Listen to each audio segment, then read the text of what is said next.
বন্ধুরা, আশা করি তোমরা সবাই ভালো আছো। তোমার চ্যানেলে তোমাদের সবাইকে স্বাগতম। তো ঠিক পরীক্ষার আগের মুহূর্তে তোমাদের জন্য এমন একটা প্রশ্ন শেয়ার করছি যে প্রশ্নটা পরীক্ষার হলে খুবই খুবই ইম্পর্ট্যান্ট, এবং বিশেষ করে 5 মার্কের জন্য যে প্রশ্নগুলো সিলেক্ট করেছি সেটা বলতে পারো যে আমার একদম পুরো প্রাণের সাজেশন। মানে এবার যে প্রশ্নগুলো আসতে চলেছে একদম ঠিক সেই প্রশ্নগুলো আমি তুলে ধরেছি।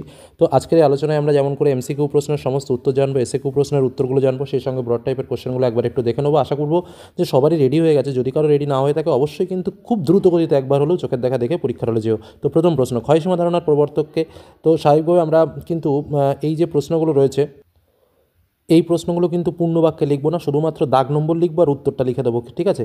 অকারণে পূর্ণবাক্য লিখে কিন্তু আমি সময়টা নষ্ট করবো না। তো আমাদের প্রথম প্রশ্ন দেখো কী রয়েছে, ক্ষয়সীমা ধারণার প্রবর্তককে। তো ক্ষয়সীমা ধারণার প্রবর্তককে অপশানে রয়েছে গিলবার্ট, ডেভিস, পাওয়েল নাকি ডারউইন। তো উত্তরটা কী হবে? উত্তরটা হচ্ছে পাওয়েল, ঠিক আছে। পরবর্তী প্রশ্ন চলে আসি, বাস্কেট অফ একটোপোগ্রাফি কাকে বলা হয়?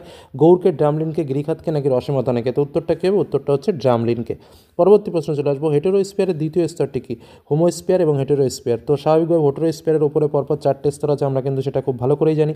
সেটা হচ্ছে হেটেরোস্পিয়ারের দ্বিতীয় স্তরটি কি? আণবিক নাইট্রোজেন স্তর, হিলিয়াম স্তর, হাইড্রোজেন স্তর নাকি পারমাণবিক অক্সিজেন স্তর। তো উত্তরটা কী হবে? দ্বিতীয় স্তর হচ্ছে পারমাণবিক অক্সিজেন স্তর, তাই তো? আচ্ছা, তারপরের প্রশ্নে চলে যায়, সমুদ্রবায়ু স্থলবায়ুর বৃহৎ সংস্করণ কাকে বলা হয়? একদমই সহজ কোশ্চেন, আয়নবায়ু, পশ্চিমবায়ু, মৌসুমী বায়ু নাকি জেট বায়ু। তো উত্তরটা কী হবে? উত্তরটা হচ্ছে মৌসুমী বায়ুকে। পরবর্তী প্রশ্নে চলে আসি, ক্যানারি স্রোতটি প্রবাহিত হয় কোন মহাসাগরে? আটলান্টিক মহাসাগরে, বঙ্গোপসাগরে, ভারত মহাসাগরে নাকি প্রশান্ত মহাসাগরে। তো উত্তরটা কী হবে? আটলান্টিক মহাসাগরে কিন্তু ক্যানারি স্রোত প্রবাহিত হয়। পরবর্তী প্রশ্ন, সিজিগি অবস্থা শ্রেণী সংখ্যা কত? এই প্রশ্নটা কিন্তু একটু অন্যরকম। উত্তর হচ্ছে তোমার 3টি। সিজিগির অবস্থা শ্রেণী সংখ্যা 5টি, 3টি, 2টি, 4টি। উত্তরটা 3টি, শুধু এটুকু মনে রাখো। আচ্ছা, পরবর্তী কোশ্চেন, প্যাথোলজিক্যাল ল্যাবরেটরির থেকে নির্গত বজ্র তার উদাহরণ কী? তেজস্ক্রিয় বজ্র, কৃষিজ বজ্র, শিল্প বজ্র নাকি কৃষিজাত বজ্র। তো এই প্রশ্নটা কিন্তু একটু জাস্ট কথাটা বলে একটু তোমাদের ঘুরিয়ে দিয়েছে। প্যাথোলজিক্যাল ল্যাবরেটরি মানে প্যাথো মানে তো বুঝতেই পারছো যে ওষুধের ব্যাপার। তো ওষুধের ব্যাপার মানে স্বাভাবিকভাবে উত্তরটা হবে চিকিৎসা বজ্র। পরবর্তী প্রশ্ন, ভারতীয় কয়েলগুলোর মধ্যে আয়তনে বৃহত্তম কয়েল কোনটি? অষ্টমদী, ভীমনাথ, সম্বর নাকি দিদোয়ানা। তো স্বাভাবিকভাবে উত্তর হচ্ছে ভীমনাথ কয়েল, যেটা কিন্তু ভারতের বৃহত্তম কয়েল। পরবর্তী প্রশ্ন, সুবর্ণশ্রী ধানসিঁড়ি যে ভারতীয় নদীর উপনদী তা হলো? সুবর্ণশ্রী ধানসিঁড়ি কোন ভারতীয় নদীর উপনদী? অপশান রয়েছে কৃষ্ণা, সিন্ধু, কাবেরী নাকি ব্রহ্মপুত্র। তো এই ক্ষেত্রে আমাদের উত্তরটা হচ্ছে ব্রহ্মপুত্রের উপনদী হচ্ছে সুবর্ণশ্রী ধানসিঁড়ি। পরবর্তী প্রশ্ন চলে আসি, নদীমোহনা অঞ্চলে গড়ে ওঠা বৃহত্তম অরণ্য হলো কোনটি? ভিতরকণিকা, কাজিরাঙ্গা, সুন্দরবন নাকি করবেট। তো উত্তরটা কী হবে? উত্তরটা হচ্ছে সুন্দরবন। নদীমোহনা অঞ্চলে গড়ে ওঠা বৃহত্তম অরণ্য সেটা হচ্ছে সুন্দরবন, কারণ নদীমোহনা অঞ্চলে তো বুঝতেই পারছো। পরবর্তী প্রশ্ন, ভারতের একটি রবি ফসলের উদাহরণ দাও। অপশানে কী কী রয়েছে? আমন ধান, বোরো ধান, বাদাম নাকি কার্পাস। তো এই ক্ষেত্রে উত্তরটা কী হবে? উত্তরটা হচ্ছে বোরো ধান, যেটি কিন্তু ভারতের একটি রবি ফসলের উদাহরণ। পরবর্তী question, life line of India. প্রশ্নটা কিন্তু একটু অন্যরকম প্রশ্ন। ভারতীয় রেলপথকে বলা হয়, বিমানপথকে বলা হয়, সড়কপথকে বলা হয় নাকি সমুদ্রপথকে বলা হয়? মনে রাখবে, লাইফ লাইন অফ ইন্ডিয়া বলা হয় ভারতীয় রেলপথকে, ঠিক আছে? উন্নয়নের জীবনরেখা যাকে বলা হয়। পরবর্তী প্রশ্ন, তারপর হচ্ছে ভারতের শহর নির্ধারণে সর্বনিম্ন জনসংখ্যা ধরা হয় কতজন? এটা কিন্তু একদমই সহজ টাইপের একটা প্রশ্ন। তো উত্তরটা কী হবে? উত্তরটা হচ্ছে 5,000 জন। পরবর্তী প্রশ্নে চলে আসি, এফসিসিতে গভীর অরণ্য দেখানো হয় যে রঙে? গভীর অরণ্য এফসিসিতে কোন রঙে দেখানো হয়? মনে রাখবে, গাঢ় লাল রঙে দেখানো হয়। অপশানে রয়েছে সবুজ, হলুদ, লাল নাকি নীল। তো উত্তরটা কী হবে? উত্তরটা হচ্ছে গাঢ় লাল। পরবর্তী প্রশ্ন, শুদ্ধ অশুদ্ধ। আবহবিকার একটি স্থিতিশীল প্রক্রিয়া, এটি শুদ্ধ না অশুদ্ধ?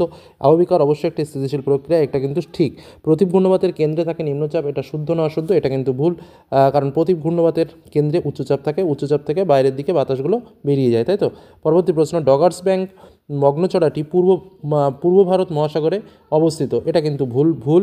পরবর্তী প্রশ্নে আমরা চলে আসি, নর্মদা নদী উপত্যকা একটি গ্রস্ত উপত্যকা। নর্মদা নদী উপত্যকা একটি গ্রস্ত উপত্যকা, হ্যাঁ অবশ্যই ঠিক।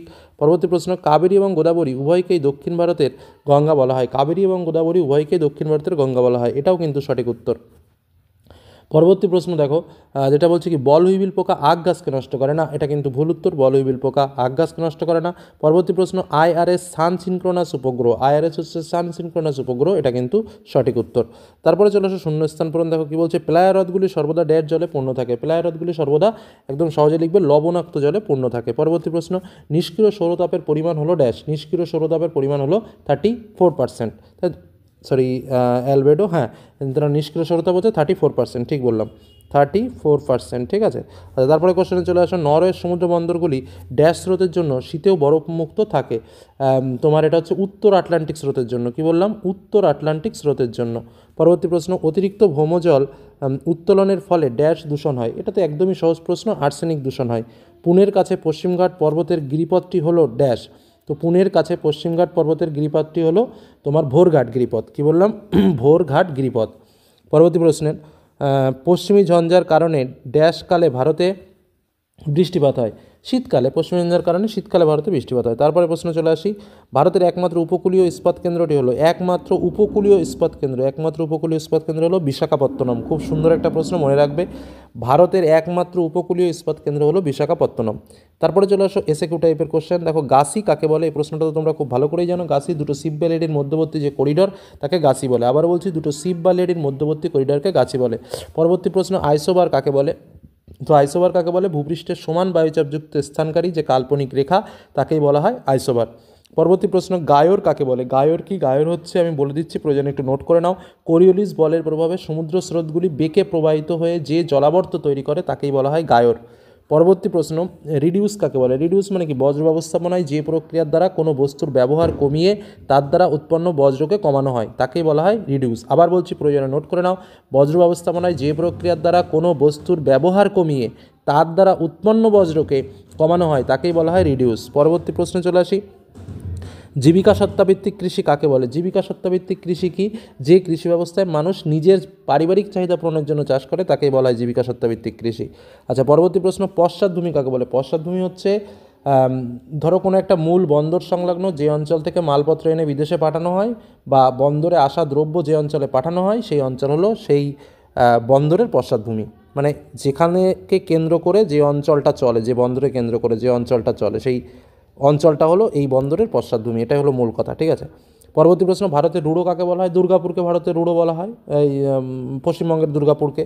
তারপর হচ্ছে প্ল্যাটফর্ম কাকে বলে। প্ল্যাটফর্ম হচ্ছে ভূপৃষ্ঠ থেকে যে উচ্চতায় স্যাটেলাইট স্থাপন করা হয় এবং যেখান থেকে ভূপৃষ্ঠের ছবি তোলা হয় সেই যে স্থান, সেই স্থানকে বলা হয় প্ল্যাটফর্ম। তারপর চলে আসো বাম দিকের সঙ্গে ডান দিক, গ্র্যান্ড ক্যানিয়ন। তো স্বাভাবিকভাবে গ্র্যান্ড ক্যানিয়ন তো ইউএসএতে রয়েছে। আচ্ছা, হামাদাটা তোমার যেটা হবে সেটা হচ্ছে রাজস্থানে হবে। আচ্ছা, ডেট্রয়েট তো বুঝতেই পারছো চেন্নাই। আর খোয়াই বীরভূম, খোয়াই রয়েছে সেই আমাদের ছোটো নদী চলে আঁকে বাঁকে, ওটা কি খোয়াই অঞ্চলে।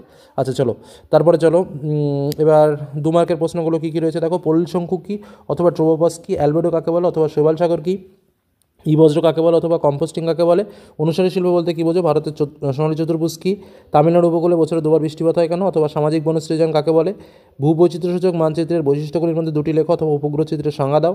আচ্ছা, 3 মার্কের প্রশ্ন, সুন্দরবন অঞ্চলে জল পরিবর্তনের 3টি প্রভাব সংক্ষেপে লেখো অথবা বদ্বীপ গঠনের 3টি অনুকূল পরিবেশ ব্যাখ্যা করো, প্রকৃতি অনুযায়ী বজ্রের উদাহরণসহ শ্রেণীবিভাগ করো, অথবা বজ্র ব্যবস্থাপনায় শিক্ষার্থীদের যে কোনো 3টি ভূমিকা সম্পর্কে আলোচনা করো, ভারতের তথ্য প্রযুক্তি শিল্পের উন্নতির 3টি কারণ ব্যাখ্যা করো, অথবা ভারতের নগরায়নের প্রধান 3টি সমস্যা কী, তারপরে উপগ্রহ চিত্রের প্রধান 3টি বৈশিষ্ট্য আলোচনা করো, আর দূর সংবেদন ব্যবস্থার সুবিধা অসুবিধাগুলো উল্লেখ করো। এবার 5 মার্কের কোশ্চেন দেখো। 5 মার্কের কোশ্চেন আমি একটু অন্যরকমভাবে করেছি, মানে তোমাদের জন্য মূল প্রশ্নগুলো তুলে ধরার জন্য এই পদ্ধতিতে একটু 1-2 প্রশ্ন বেশি দিয়েছি। যেমন পরীক্ষাতে তোমরা একটাই পাবে, যেমন আমি দিয়েছি নদীর ক্ষয় অথবা হিমবাহের ক্ষয়কার্যের ফলে গঠিত 3টি ভূমিরূপের সচিত্র বর্ণনা, মানে 2টো আসবে না, একটা আসবে। 2 নম্বর প্রশ্ন দিয়েছি পৃথিবীর বায়ুমণ্ডলে উষ্ণতার তারতম্যের কারণগুলি আলোচনা। 3 নম্বর বায়ুচাপ বলয়ের সঙ্গে নিহত বায়ু প্রবাহের সম্পর্ক। 4 নম্বর জোয়ার ভাটা সৃষ্টির কারণ আলোচনা করো অথবা সমুদ্র স্রোত সৃষ্টির কারণ কী। মানে আমি এমনভাবে করেছি যাতে করে প্রশ্ন মিস না হয়, মানে একদম 4টে কমন পাও, ঠিক সেরকমভাবেই কিন্তু প্রশ্নগুলো আজ শেয়ার করছি, বুঝতেই পারছো পরীক্ষার আগে। আচ্ছা, তারপরে আঞ্চলিক থেকে উত্তর ও দক্ষিণ ভারতের নদ নদীগুলোর মধ্যে প্রাকৃতিক বৈশিষ্ট্যের পার্থক্য অথবা ভারতের পূর্ব ও পশ্চিম উপকূলের পার্থক্য। পশ্চিমাঞ্চলে পেট্রোরসায়ন শিল্পের কেন্দ্রীভবনের কারণগুলো আলোচনা করো অথবা পূর্ব মধ্য ভারতের লো ইস্পাত শিল্প গড়ে ওঠার প্রধান কারণগুলো কী কী। তারপরে হচ্ছে গম, চা বা ধান চাষের অনুকূল প্রাকৃতিক পরিবেশগুলো আলোচনা করো। তারপরে ভারতের বিভিন্ন অঞ্চলে জনবন্টনের তারতম্যের কারণগুলি ব্যাখ্যা করো অথবা ভারতের নগরায়নের সমস্যাগুলি সংক্ষেপে আলোচনা করো।